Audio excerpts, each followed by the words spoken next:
ए गौरी, तू रहने दे अब, जा तू घर चली जा। ठीक है जी, तो तुम भी चलो फिर। अरे पगली, धूप बहुत हो गई है, ये तेरा गोरा रंग काला पड़ जाएगा, समझी? अच्छा, मतलब मैं घर चली जाऊं और तुम धूप में काम करते रहोगे? अच्छा बाबा ठीक है, बस 5 मिनट रुक, फिर मैं भी साथ चलता हूँ। अपनी पत्नी गौरी को ऐसा बोलकर शिवम फटाफट अपना काम निपटाने लगा। दोनों बहुत गरीब थे और पेट पालने के लिए गांव के एक अमीर आदमी के खेत में मजदूरी करते थे। फिर थोड़ी देर बाद दोनों अपनी झोपड़ी में पहुंचे। अब बताओ क्या बनाया है? पूछ तो ऐसे रहे हो जैसे रसोई में हर डिब्बे में राशन भरा हो। अरे तुम चिंता क्यों करती हो? देखना एक दिन रसोई में सिर्फ राशन ही नहीं, भरा पूरा रसोईया भी होगा जो हमारे लिए खाना बनाएगा, वो भी बढ़िया बढ़िया।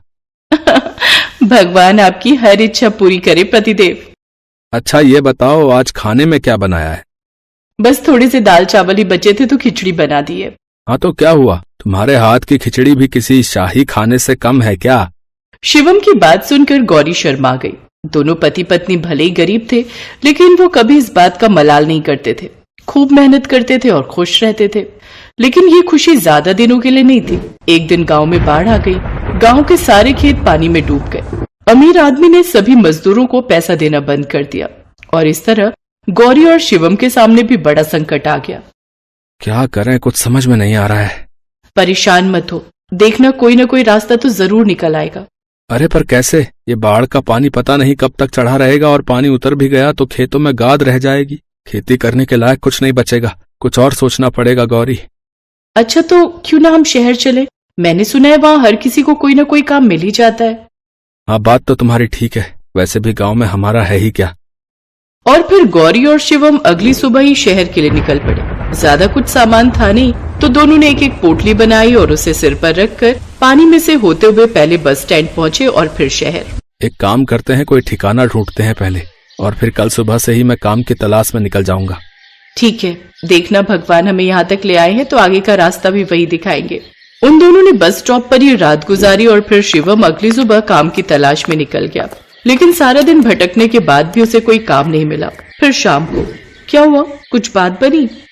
अरे कहाँ, हर जगह पढ़ाई लिखाई मांगते हैं और मजदूर तो यहाँ पहले से ही भरे पड़े हैं। बहुत तेज भूख लगी है, तुमने भी तो कुछ नहीं खाया होगा ना? हाँ चलो कुछ खाते हैं। वो देखो वहाँ एक ठेला है, चलो उससे पूछते हैं। भैया 2 थाली कितने की दोगे? एक थाली 100 रुपए की, तो 2 थाली 200 की हुई। अरे बाप रे, तुम्हारा खाना तो बहुत महंगा है भैया। शहर में पहली बार आए हो क्या? और तुम लोगों के पास पैसे वैसे है भी या बस ऐसे ही मुंह उठाकर चले आए? सुनो जी, ये तो बहुत महंगा दे रहा है, चलो चलते हैं यहाँ से। कहाँ जाएंगे गौरी, भूखे पेट मुझसे नहीं चला जाएगा। और देखो दूर दूर तक कोई और ठेला है भी नहीं, और वैसे भी कितने महीने हो गए मटर पनीर खाए। मजबूरी में दोनों ने उसी ठेले वाले से 2 थाली लगवा ली, लेकिन पहला निवाला खाते थू छी छी छी छी, हे भगवान, इतनी महंगी थाली और कोई स्वाद ही नहीं है। इस मटर पनीर में तो बिल्कुल फीका है। सच कहा, ना तो मिर्च है ना नमक, पैसे बर्बाद हो गए हमारे तो। हाँ लेकिन क्या करें, अब खाना तो पड़ेगा ही। बड़े भारी मन से शिवम ने ठेले वाले को 200 रुपए दिए और फिर दोनों वहां से चल दिए। इससे 10 गुना अच्छी मटर पनीर की सब्जी तो मैं बना दूं। है सच में? पर मैं कैसे मानूं, तुमने कभी बनाकर तो खिलाई नहीं। हा कि तो ऐसे रह रहे हो जैसे घर में हर टाइम 2 किलो पनीर और 4 किलो मटर रखी रहती थी। लेकिन सच कह रही हूँ, अगर मेरे हाथ की मटर पनीर खाओगे ना तो उंगलियां चाटते रह जाओगे। अगर ऐसी बात है तो चलो बनाकर खिलाओ मुझे, मैं कल ही सारा सामान लेकर आऊंगा। अगले दिन शिवम अपने बचे खुचे पैसों से वाकई मटर पनीर और कुछ मसाले भी खरीद लाया। गौरी ने भी ईंटों से चूल्हा बनाया और एक बर्तन में मटर पनीर बनाने लगी। थोड़ी देर बाद मटर पनीर का पहला निवाला खाते हुए, क्या बात है गौरी, तुमने सही कहा था। ये मटर पनीर तो उस ठेले वाले से 10 गुना ज्यादा मजेदार है। क्यों ना हम एक ठेला लगा ले मटर पनीर का ही। हाँ ये तो अच्छा रहेगा। आप गल्ला संभालना, सामान लाना और मटर पनीर बनाने की जिम्मेदारी मेरी। ठीक है, क्या पता भगवान भी यही चाहते हो। शिवम और गौरी ने अपनी सारी जमा पूंजी लगाकर एक ठेला खरीद लिया और साथ ही एक कमरा भी किराए पर ले लिया। अब वो दोनों रोज मटर पनीर, चावल और रोटी बनाते और थाली बेचते। अच्छे स्वाद की वजह से धीरे धीरे ग्राहक बढ़ने लगे और दोनों की ठीक ठाक कमाई होने लगी। मानना पड़ेगा तुम्हें गौरी, इस बार तो पूरे 20,000 की कमाई हुई है। और देखो गांव में हम पूरा दिन मेहनत करते थे, तब जाकर हमें सिर्फ 10,000 ही मिलते थे। हाँ भगवान का शुक्र है जी, अब तो बस मेहनत करते जाना है। शिवम और गौरी बात कर ही रहे थे कि तभी उनके पास दो लंबे चौड़े आदमी आए। क्या आपके पास भोजन है? आइए आइए। हाँ जी, भोजन है, और भोजन में मटर पनीर चावल और रोटी है। ठीक है, हम दोनों के लिए दीजिए। थोड़ी देर में उन दोनों आदमियों के सामने शिवम ने खाना परोस दिया। उन दोनों ने खाना खाना शुरू किया। उन्हें भी मटर पनीर का स्वाद बहुत पसंद आया और फिर भाई आनंद आ गया। आपने हमें भोजन कराया, उसके लिए आपका बहुत धन्यवाद। अब हम चलते हैं। अरे भाई साहब, पैसे तो दे दो। पैसे मतलब? अरे पैसे पैसे। शिवम ने झट से अपनी जेब से कुछ पैसे निकाले, जिसमें कुछ नोट थे और कुछ सिक्के भी। वो आदमी सिक्कों को ध्यान से देखने लगा, फिर मुस्कुराते हुए उसने अपने थैले से 4 सोने के सिक्के निकाले और शिवम की तरफ बढ़ा दिए। ये पर्याप्त होंगे कि और चाहिए? हे भगवान, ये तो सोने के सिक्के हैं। हाँ एकदम, ये बिल्कुल शुद्ध स्वर्ण मुद्राएं हैं। अच्छा, अब हम चलते हैं, लेकिन भोजन का स्वाद बहुत ही अच्छा था, हम फिर आएंगे। ये कहकर वो दोनों आदमी वहाँ से चले गए। उधर सोने के सिक्के देखकर गौरी और शिवम हैरान थे, लेकिन फिर उन्होंने भगवान का धन्यवाद किया और उन सोने के सिक्के को उनका इनाम समझकर रख लिया। अगले दिन दोपहर में फिर वही दोनों आदमी ठेले पर आए। चलिए, अब भोजन करा दीजिए। गौरी ने झट से उन दोनों के लिए फिर से थाली लगाई और इस बार उसने भर भर कर चावल और पनीर डाला। वो दोनों आदमी चाव से खाने लगे, तभी एक भिखारी उनके ठेले पर आ गया। भैया, बहुत जोर से भूख लगी है, चाहे तो सूखे चावल ही खिला दो, आपकी बड़ी मेहरबानी होगी, मेरे पास पैसे नहीं हैं। अरे कोई बात नहीं भैया, आप बैठो, मैं आपके लिए भी थाली लगाती हूँ।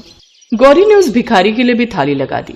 ये देखकर तो वो दोनों आदमी बहुत खुश हुए और इस बार वो शिवम को 5 सोने के सिक्के देकर बोले, तुम दोनों बहुत अच्छे हो, ऐसे ही सबकी सहायता करते रहना।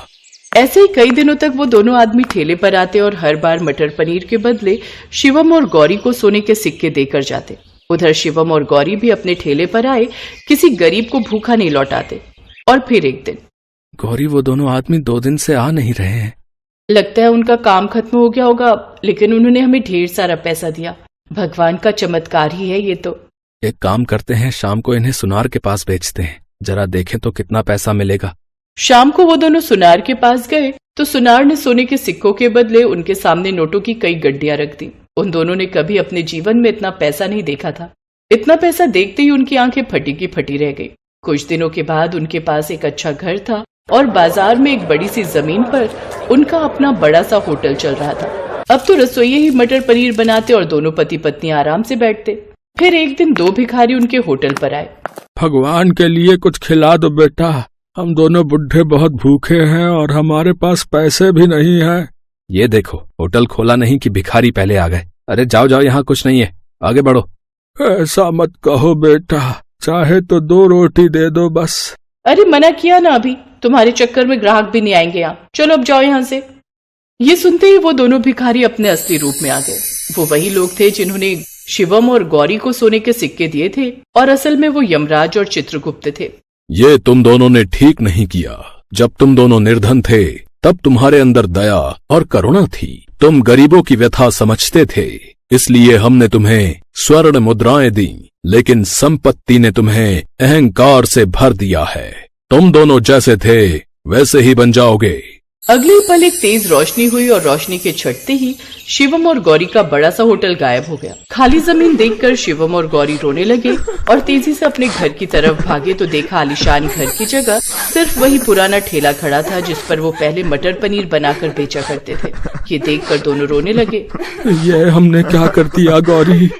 मती मारी गई थी हमारी, सब कुछ हाथ में आकर फिसल गया। कई दिनों तक दोनों ऐसे ही दुख में डूबे रहे, लेकिन फिर उन्होंने अपना ठेला दोबारा शुरू किया। अब वो पहले की तरह किराए के कमरे में रहते और ठेले पर मटर पनीर बेचकर अपना गुजारा करते।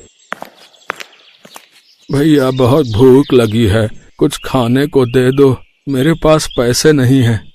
कोई बात नहीं, आप बैठो, मैं आपके लिए थाली लगाता हूँ। गौरी और शिवम ने बड़े प्यार से उस बूढ़े भिखारी के लिए थाली लगाई और फिर वो खाना खाकर चला गया। इसी तरह गौरी और शिवम हर जरूरतमंद की मदद करते। उनके पास कई गरीब आते और बिना पैसे के खाना खाकर जाते। इससे उन दोनों की कमाई कम हो गई थी, लेकिन फिर भी वो मुस्कुराकर गरीबों को खाना खिलाते। फिर एक सुबह जब शिवम ने अपने ठेले की साफ सफाई करने के बाद अपना गल्ला खोला तो देखा उसमें एक चमचमाता हुआ सोने का सिक्का था। गौरी, ये देखो, सोने का सिक्का, लगता है भगवान ने हमें माफ कर दिया। उस सोने के सिक्के को हाथ में लेकर दोनों अपने मटर पनीर से भरे बर्तन को देखने लगे। क्योंकि अब वो समझ गए थे कि उन्हें क्या करना है और क्या नहीं।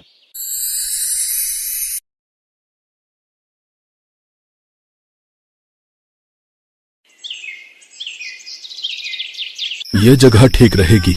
हाँ, हम इसे यहीं छोड़ देते हैं। हाँ, लेकिन जल्दी करो। एक छोटी बच्ची के माता पिता गरीबी के कारण उसे मलबे में पड़े एक सीवर के पाइप में लिटाकर चले गए। मासूम सी बच्ची उस वक्त केवल 10 दिन की थी। रात के सन्नाटे में वो भूख के मारे रोने लगी तो उसकी आवाज सुनकर कुत्ते भौंकने लगे। वो बच्ची लगातार रोई जा रही थी तो उसकी आवाज सुनकर पास ही बनी झोपड़ी से शारदा निकल कर आई। वो उसे देखकर बोली, हाय, कौन मुआ इस मासूम बच्ची को यहाँ छोड़कर चला गया? मुए का जरा भी कलेजा नहीं कापा। अगर मुझे आने में जरा भी देर हो जाती तो ये मुए कुत्ते तो इसको नोच कर खा जाते। शारदा ने उसे गोद में उठाया और उसे लेकर घर आ गई। उसने उसका नाम राधा रखा। अब वही उसका माँ की तरह पालन पोषण करने लगी। शारदा का भी इस दुनिया में कोई नहीं था तो उसे भी सहारा मिल गया। अपनी गरीबी के चलते शारदा उसे पढ़ा लिखा तो नहीं पाई, लेकिन घर के कामकाज और सिलाई कढ़ाई में उसने उसे काफी होशियार कर दिया। राधा दिखने में सुंदर थी, साथ ही वो सर्वगुण संपन्न भी थी। फिर एक रोज जब देखो उस कमबख्त को और कोई काम नहीं है, बस आते जाते तंग करते रहता है। आ गई चीनी लेकर, और तू क्या बड़बड़ा रही है? माँ, उस कमबख्त अमित को समझा लो, जब देखो आते जाते मुझे छेड़ता रहता है। अच्छा, क्या कहता है वो? क्या बोलेगा, हर बार की तरह एक ही रट, तू मेरे घर की बहू बनकर कब आएगी, बता कब आएगी। घर तो ऐसे बोलता है जैसे किसी बड़े बंगले का मालिक है। पहले ही कह देती हूँ माँ, मैं उस झोपड़पट्टी वाली से ब्याह ना करूंगी, बिल्कुल ना करूंगी। तो बेटी, हम गरीबों के लिए कौन सा राजकुमार घोड़े पर सवार होकर आएगा? और तू तो शुक्र मना कि उनको तेरे बारे में सब कुछ पता है, उसके बावजूद भी वो तुझे अपनाने के लिए तैयार हैं। अच्छा, तो ये बताओ, मेरी जगह अगर तुम्हारी सगी बेटी होती तो क्या तुम उसकी शादी उस अमित से करवा देती? उसकी तीनों बहनें माँ कचरा बिनने का काम करती हैं। हाँ, तो बुराई क्या है उनमें? अच्छे लोग हैं और काम छोटा बड़ा नहीं होता, बल्कि ये देख मेहनती हैं, कम से कम भूखे तो नहीं मरते। माँ के आगे राधा कुछ न कह पाई और कुछ महीनों बाद शारदा ने उसकी शादी अमित से करवा दी। उसके घर से कुछ दूरी पर ही उसका ससुराल था, जहाँ अमित, उसकी माँ, बाबा और 3 बहनें रहती थी। एक छोटी सी झोपड़ी में इतने सब लोगों को देखकर राधा हैरान रह गई। घबराओ मत राधा, मैंने यहाँ के मुखिया से बात की है। कुछ दिनों में वो हमारे लिए एक दूसरी झोपड़ी बनवा देंगे, तब फिर हम वहीं रहेंगे। तो ब्याह की इतनी भी क्या जल्दी थी? कुछ दिन और रुक जाते तो कम से कम चैन से तो रहते। अब मैं तो तुम्हारे बिना नहीं रह सकता था ना, इसीलिए। और ब्याह के बाद कम से कम तुम मेरी नजरों के सामने तो रहोगी। ऐसे ही समय बीता। कुछ दिन बाद, भाभी खाने में क्या बनाया है? दाल रोटी बनाई है। भाभी, जब से आई हो ना, हमें ये दाल रोटी खिलाती हो। अरे कुछ तो अच्छा बना लेती, अब जो घर में है वही तो बनाऊंगी ना। अच्छा भाभी, ये बताओ, आपने कभी खीर, हलवा ऐसा कुछ खाया है? हाँ, खीर तो माँ ही बना देती थी। जब भी कभी चावल बच जाते तो उसमें थोड़ा दूध डाल देती थी, लेकिन हलवा वो तो नहीं खाया। सुना है उसमें महंगा सामान पड़ता है। और मटर पनीर? हाँ, एक बार मैं ना एक शादी में चुपके से टेंट के नीचे से घुस गई थी, वहाँ मटर पनीर था, वहीं खाया था। बड़ा ही स्वाद था। एक भला आदमी था, उसने भरपेट मटर पनीर और पुड़िया चावल और रायते के साथ खाने को दी थी। बस वो दिन था जब पहली और आखिरी बार खाया था। उसके बाद से उसका नाम सुनते ही मुंह में पानी आ जाता है, लेकिन कभी खाया नहीं। कोई बात नहीं भाभी, आज खा लेना। वो कैसे? आप माँ को जाकर मनाओ ना कि वो आज मटर पनीर बनाने दे। आपकी बात वो टालेंगी नहीं, हमें तो डांट कर भगा देंगी। मटर पनीर का नाम सुनकर शीतल के मुंह में पानी आ गया। वो आंगन में बैठी अपनी सास के पास गई और बोली, माँ जी, आज खाने में मटर पनीर बनाए क्या? हम सबका बड़ा मन है। तू तो मटर पनीर ऐसे बोल रही है जैसे कि तोरी की सब्जी बनानी हो। अरे बहू, मटर पनीर अमीर लोगों का खाना है, वो उन्हीं की थाली में होता है, हम गरीबों की थाली में नहीं। उनकी बात सुनकर राधा चुप हो गई। मटर पनीर का सपना टूट गया। शाम को उसने ये बात अपने पति से कही। कुछ दिन सब्र कर लो राधा, मैं अपने कबाड़ के काम को और बढ़ाने वाला हूँ। काम अच्छा चलने लगा तो तुम रोज मटर पनीर बनाना। एक दिन उसकी दुकान में आग लग गई और सब कुछ जलकर खाक हो गया। दुकान के बगल में ही उनकी झोपड़ी थी, वो भी उस आग की चपेट में आ गई। 3 जवान बहनें, नई नवेली पत्नी और बूढ़े माँ बाप को जैसे तैसे करके सर ढकने के लिए उन्होंने झोपड़ी तो फिर से बना ली, लेकिन पेट भरने और तन ढकने के लिए अब कुछ नहीं बचा। जैसे तैसे वो कूड़ा बीन कर घर चलाते। एक रोज गांव में स्पीकर पर एक आदमी बोलते हुए जा रहा था कि सरकार गरीब महिलाओं को सिलाई मशीन मुफ्त में देगी ताकि वो अपना कुछ काम शुरू कर सके। ये सुनकर राधा को एक उम्मीद की किरण दिखाई दी।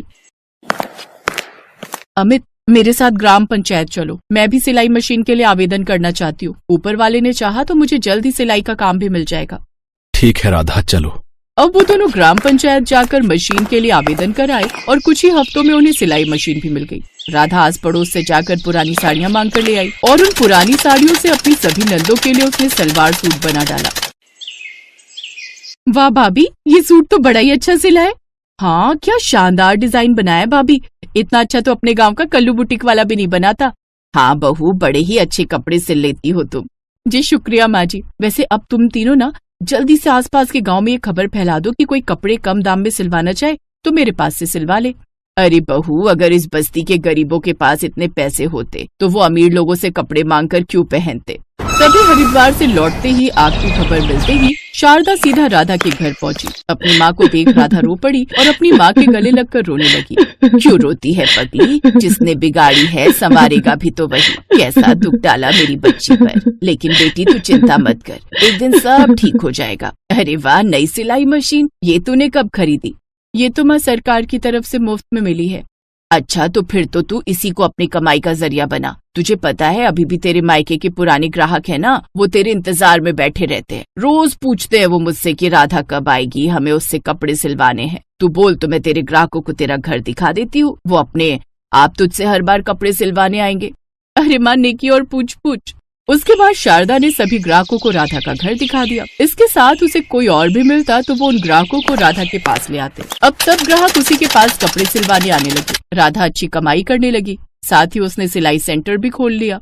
अब अमित की भी एक प्राइवेट कंपनी में नौकरी लग गई। उनकी गरीबी अब दूर होने लगी। फिर एक रोज, भाभी जोरों की भूख लगी है और आज रसोई से खुशबू भी बहुत अच्छी आ रही है। आज आपने क्या बनाया है? आज मैंने सबकी पसंद का मटर पनीर बनाया है। वाह भाभी, मटर पनीर। हाँ, और साथ में पूरी हलवा भी बनाया है। सभी पूरी हलवा खाकर बहुत खुश होते हैं। मैं बहुत भाग्यशाली हूँ राधा, जो मुझे तुम जैसी पत्नी मिली। अब हम दोनों मिलकर सब कुछ ठीक कर देंगे। हाँ अमित, हम दोनों मिलकर सब ठीक कर देंगे। उस दिन के बाद वो दोनों खूब पैसे कमाने लगे। कुछ ही दिनों में उन्होंने खुद का पक्का बड़ा घर बना लिया, जिसमें राधा अपनी माँ को भी ले आई। अब वो सब एक साथ खुशी खुशी रहने लगे।